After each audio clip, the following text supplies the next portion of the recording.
अस्सलाम वालेकुम, आप देख रहे हैं एशिया एक्सप्रेस। मैं हूं शारिक नक्शबंदी। इजरायली बमबारी का मकसद फ़लस्तीनियों को तबाह व बर्बाद कर देना, इनकी नस्ल कुशी यानी जेनोसाइड करना और एक आम फ़लस्तीनियों को फेमिन यानी क़ैद के दहाने पर ला खड़ा करना है। ये संगीन इल्ज़ामात के तहत इंटरनेशनल कोर्ट ऑफ जस्टिस का रुख किया है साउथ अफ्रीका ने। इंटरनेशनल कोर्ट ऑफ जस्टिस का रुख करते हुए साउथ अफ्रीका के मिनिस्टर रोनाल्डो लामोला ने इल्ज़ाम लगाया कि कोई भी देश किसी को भी जेनोसाइड करने के लिए बाज़ाब्ता ऐलान नहीं करता, बल्कि पे दर पे उस देश पर किए जाने वाले हमले इस तरफ इशारा करते हैं कि वो देश जिस पर हमले कर रहा है उसका जेनोसाइड करना चाहता है। ठीक यही सूरत हाल इस वक्त फ़लस्तीन की है और इजराइल पिछले 95 दिन से यानी तकरीबन 3 माह से अपने 7 अक्टूबर के इजराइल पर किए गए हमले के बदले में पिछले 3 माह से मुसलसल निहत्थे फ़लस्तीनियों पर हमले कर रहा है, जिसके बदले में तकरीबन 25,000 से ज़ायद फ़लस्तीनी शहीद हो चुके हैं, लाखों की तादाद में लोग बेघर हो चुके हैं और सैकड़ों अफराद आज भी अपने इलाज के लिए तरस रहे हैं। तो ये जेनोसाइड नहीं तो और क्या है। इसी तर्क के साथ साउथ अफ्रीका ने इंटरनेशनल कोर्ट ऑफ जस्टिस का रुख किया है। ICJ यानी इंटरनेशनल कोर्ट ऑफ जस्टिस में साउथ अफ्रीका के जाने के बाद ये हियरिंग 11 और 12 जनवरी को शुरू हुई है। तकरीबन 2 दिन तक चलने वाली इस हियरिंग में ये फैसला लिया जाएगा कि इजराइल को जंग से रोका जाए या नहीं। आपको बता दें कि इससे पहले यूनाइटेड नेशंस समेत देश दुनिया भर के कई देशों ने इजराइल से जंग रोकने की अपील की थी, लेकिन इजराइल ने इन तमाम अपीलों को ठुकराते हुए अपने हमलों का सिलसिला जारी रखा हुआ है, जिसके बाद साउथ अफ्रीका ने हिम्मत बताते हुए इजराइल के खिलाफ इंटरनेशनल कोर्ट ऑफ जस्टिस में जाने का फैसला लिया। यूरोपीय देश नीदरलैंड में मौजूद इंटरनेशनल कोर्ट ऑफ जस्टिस में दोनों ही देशों के वकीलों को अपनी अपनी बात रखने का मौका फराहम किया जाएगा।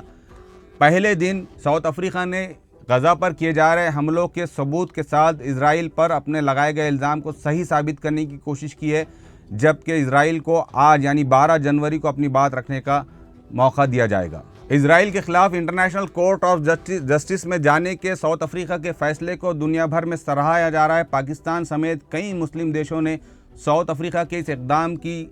बाज़ाब्ता सराहना की है, तारीफ़ की है, लेकिन अफसोस की बात यह है कि इतने सारे मुस्लिम देश होने के बावजूद किसी ने भी ये हिम्मत नहीं जुटा पाया कि वो इजराइल के खिलाफ इंटरनेशनल कोर्ट ऑफ जस्टिस का रुख करे। विदेशी मीडिया की रिपोर्ट्स के मुताबिक कई यूरोपीय देशों की वेबसाइट्स पर साउथ अफ्रीका के इस फैसले का खैर मकदम किया जा रहा है और तकरीबन एक बरतानवी वेबसाइट पर 3,20,000 से ज़ायद अफराद ने दस्तखत करके साउथ अफ्रीका के इस कदम को सपोर्ट किया है और इस बात का ऐलान किया है कि वो साउथ अफ्रीका के साथ खड़े हैं। अब यहाँ सवाल ये पैदा होता है कि इंटरनेशनल कोर्ट ऑफ जस्टिस का रुख करने के बाद क्या ये जंग रुक पाएगी? आपको बता दें कि पिछले साल रशिया और यूक्रेन के दरमियान शुरू हुई जंग के बाद यूक्रेन ने भी रशिया पर जेनोसाइड का इल्ज़ाम लगाते हुए इंटरनेशनल कोर्ट ऑफ जस्टिस का रुख किया था, लेकिन उस वक्त भी इंटरनेशनल कोर्ट ऑफ जस्टिस यानी ICJ ने रशिया को जंग बंदी का ऑर्डर जारी किए थे। इस ऑर्डर जारी करने के बाद रशिया ने कुछ दिन तक तो जंग बंद की और अपनी जंग में इस्तेमाल किए जा रहे हथियारों की शिद्दत में कहीं ना कहीं कमी ज़रूर आई थी, लेकिन कुछ दिन जंग बंद होने के बाद दोबारा रशिया ने यूक्रेन पर अपने हमले शुरू कर दिए। फ़लस्तीनियों के हक़ में इंटरनेशनल कोर्ट ऑफ जस्टिस जाने के बाद अगर साउथ अफ्रीका के हक़ में और फ़लस्तीन के हक़ में ICJ फैसला देता है यानी इजराइल को जंग रोकने का अगर ऑर्डर जारी करता है, तो ये तो आने वाला वक्त ही बताएगा कि इजराइल इस इंटरनेशनल कोर्ट ऑफ जस्टिस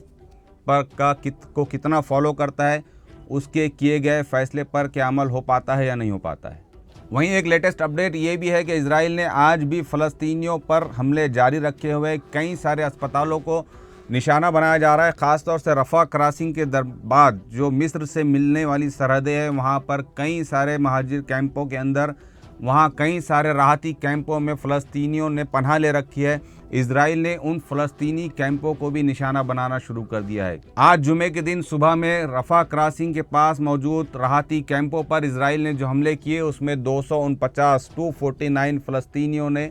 अपनी जान गंवा दी है, जबकि 200 से ज़ायद लोग बुरी तरह ज़ख्मी हुए हैं। इजराइल की इस बर्बरियत और जुल्म व सितम के ख़िलाफ़ पूरी दुनिया को मुत्तहद होने की ज़रूरत है और इंटरनेशनल कोर्ट ऑफ जस्टिस की तरफ से अगर इजराइल के ख़िलाफ़ और फ़लस्तीन के हक़ में कोई फ़ैसला आता है तो उस फैसले पर अमल करवाने की ज़िम्मेदारी पूरे दुनिया के देशों की बनती है और ये उनकी ज़िम्मेदारी है कि वो इस फैसले पर अमल करने के लिए इजराइल को मजबूर करे। लेकिन आमतौर से दुनिया के निज़ाम में यही बात देखने में आती है कि ताकतवर मुल्क हमेशा कमज़ोर मुल्क को दबाते रहता है। यही हाल आपने पिछले साल यूक्रेन में भी देखा और इस मरतबा इस साल फ़लस्तीन और इजराइल जंग में भी आपको साफ नज़र आ रहा है कि निहत्ते फ़लस्तीनियों पर किस तरीके से लेटेस्ट टेक्नोलॉजी के साथ बमबारी की जा रही है, उन्हें निशाना बनाया जा रहा है और आम फ़लस्तीनियों को अपने घर बार छोड़कर राहती कैंपों में पनाह लेने पर मजबूर होना पड़ रहा है। तो ये था एशिया एक्सप्रेस का एक शॉर्ट अपडेट। हमारी आपसे दरख्वास्त है कि हमारे चैनल को शेयर करें, सब्सक्राइब करें और हमारे अखबार का ज़रूर मुताला करें। इंशाल्लाह और एक नए अपडेट के साथ मुलाकात होगी। शुक्रिया।